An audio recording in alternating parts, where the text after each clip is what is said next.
Vse, kar je drugačno in eksotično, pritegne pozornost. Imajo neko svojo eleganco, pa neko svojo magijo. Ne najdeš tega pri nas, redko je. Otroci so hoteli pogledati, pa smo šli, da malo vidijo.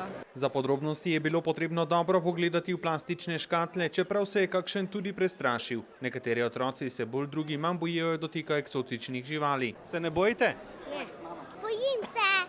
Zakaj? Zato, kaj to mreže dela, pa moj zove. Predvsem strah pred pajki je pri ljudeh prirojen, a se ga da premagati. Veliko ljudi se tako ustavi, pa se zgraža, pa potem mu pokažeš, pa reče, se je prav loškani, kosmet, maček. Ponudba je zares široka. Na sejmu eksotičnih živali si lahko mislite tudi takšnega kuščarja, ki teče po vodi. Pa tudi želve in žabe večje kot človeška dlan. Pa cene? Pri pajkih lahko za mladičke že od evra, 2 evrov dalje, do recimo pri pajkih do par 100 evrov, nekatere kače pa tudi več 1000 evrov. Sve ovisi o genetici. Ovo je životinja koja ima jedan gen, ovo je životinja koja ima još 2 gena i kad se spoje ta 3 gena, životinja izgleda ovako i zato je skuplja. In številni že imajo načrte, kaj početi po nakupu. Gledal bi ga. Obožal?